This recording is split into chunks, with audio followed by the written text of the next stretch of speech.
प्रथम महापौर भगवान करंकाळ यांची सातपुडा शिक्षण प्रसारक संस्था विरोधात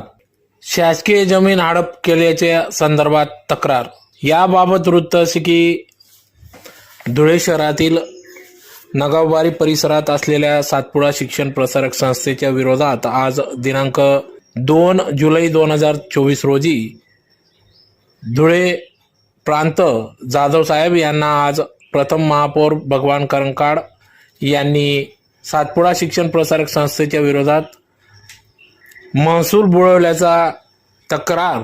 या ठिकाणी दिली असून या संदर्भात चर्चा देखील केली, ज्यात प्रामुख्याने तत्कालीन मुख्यमंत्री वसंतराव नाईक यांनी 22 एकर जमीन शासनाच्या वतीने शिक्षणासाठी सातपुडा शिक्षण प्रसारक संस्थेला जमीन दिली होती। सदर जमिनीवर शासनाची दिशाभूल करून